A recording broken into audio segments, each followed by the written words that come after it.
and welcome back to my channel, and welcome back to another installment in the Summer of Collab series that I am doing with my booktube big sister, Izzy. Don't you wanna have fun, fool around someone? Today's collab is with Ashley from Bookish Realm, who I love very, very much. I adore Ashley. She's easily one of my favorite people in the community. I love talking with her. I love her taste in books. I think she is just the sweetest being, and I love the variety that she reads because I feel that because I read a variety too, and I love that she also does. I also love that she brings attention to very specific topics like the ebook situation happening with the banning of ebooks. So like if you want like super interesting discussions and a variety of recommendations, specifically comics too, she reads so much comics, go check out Ashley. I love her very, very much. So today's collab is books that we love but we don't talk about enough. First of all, we have the In Trilogy, which is a series that I read at the beginning of 2019, I want to say. I think it was the end of 2018, beginning of 2019. And I devoured this series. This is a serial. So it is 3 books and it's a sugar baby, sugar daddy situation. And so, shockingly, it's a celebrity and I didn't hate it, which I don't typically like celebrities, but that's not the point. So I loved this book a lot, like absolutely love this. This is polyamorous. I'm not gonna try to like hold back and not tell you all that it's polyamorous, but there's a love triangle. She picks both of them. I'm gonna go ahead and ruin it, okay? The reason I say that is because it takes a while to get there. Basically that's like the ending of the book, but I feel like you need to know. Like, you're not gonna have this like frustration of, do I like this one guy more or this guy more? Which one's she gonna pick? Because she gets both of them. So it's polyamorous and she's a sugar baby to one of them, and the other one is like his hot rich friend, and she's always had feelings for her sugar daddy, but her sugar daddy doesn't truly feel them back to her, or at least she doesn't think he does. He's young, and the reason he has her is because he doesn't want the paparazzi to like really dig into his life. And this way he gets to have the cover of this is his girlfriend, right? This is so cute. I absolutely love the series. I love Liz Meldon. I think she is such a fantastic writer and such a good author. Her stories are so good. The smut is fantastic, which I don't typically love smut, but like this smut was done really well. This was written fantastically. The characters are super believable, and I just love everything about this, and I do not talk about it enough, and I really need to get on it and like talk about this series more because it's so good. Let's talk about a recent one that I do talk about a little, but like not nearly enough compared to how much I love it, and that is The Marionettes by Katie Wismer. I suspect that this will change fairly soon in the future because I do plan on reading the second book by this author in this series relatively soon. I just haven't had a chance to do it yet. I was supposed to read it during the Love in the Night readathon and I just haven't gotten around to it, but this series is so good. Think Vampire Academy, but for like adults, like a new adult audience.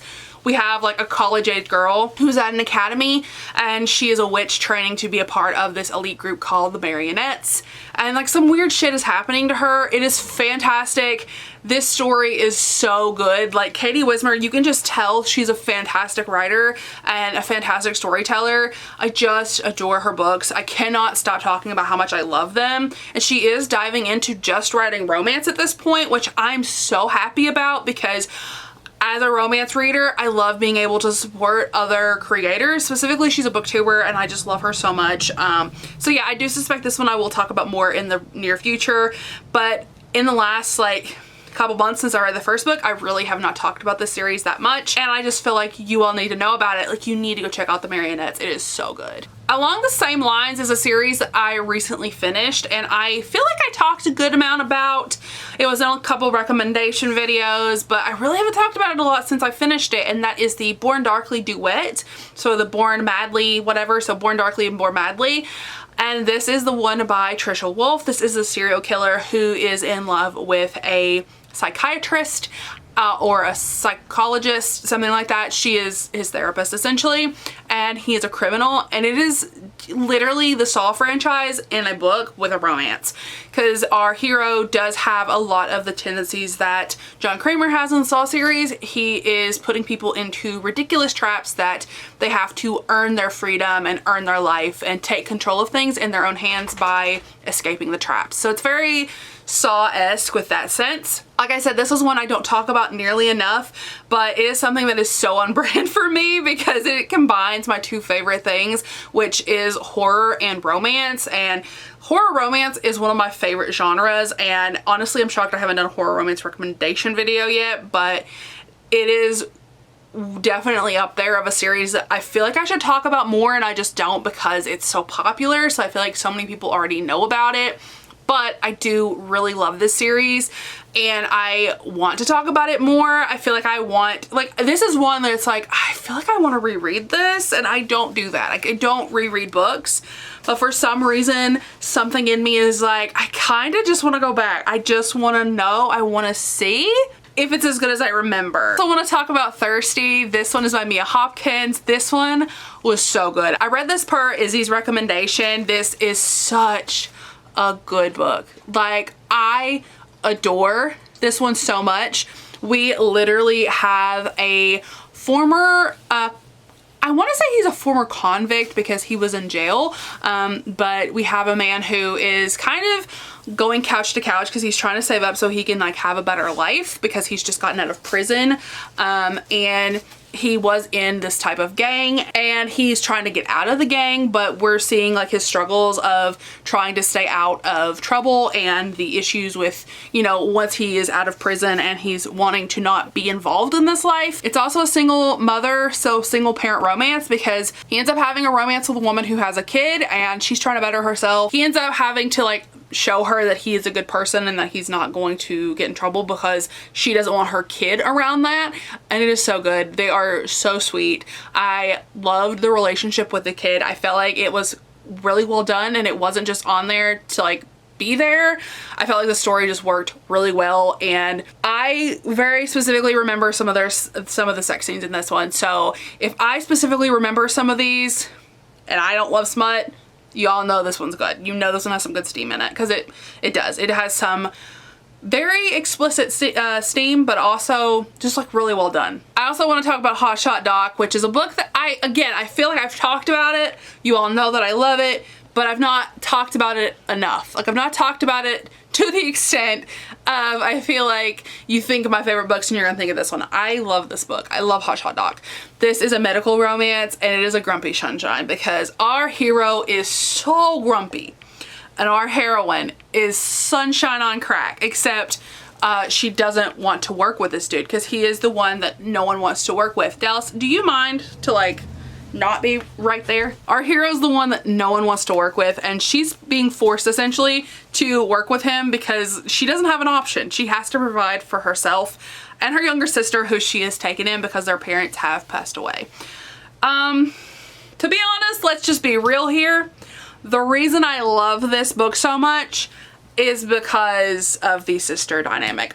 We're not even gonna sit here and pretend. I love anything where the sisters are like super close. I love it when one sister has taken care of the younger sister, because y'all know, I take care of my little sister. I mean, I did. I don't anymore. She's good now. But growing up, my dad was a single dad. Our mom like skipped out on us, right? So my dad was a single dad. He just had me, and there was a big age gap between me and my sister. And I ended up helping out a lot because my dad owns his own business, so he was on call a lot. And you know, I stepped up and I did the things that a mom would do for my sister. I don't regret it. I don't regret any of it. I love my sister and I would literally go through hell and back for her. So seeing that in a book it hits home for me every single time.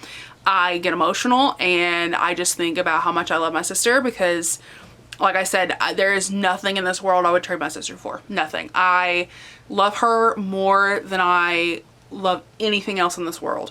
And I think that anyone who knows me knows that. They know that I literally do anything for that kid. So seeing that in another character it's perfect. It's everything I'd ever wanted, and I don't talk about it enough. I love sisterly relationships.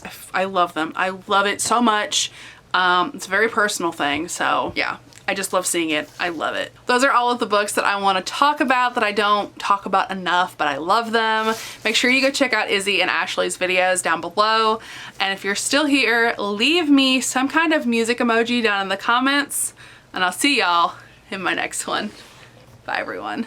Don't you wanna have fun? Don't you wanna have some fun? Yeah, his baby said that they don't got a future like that.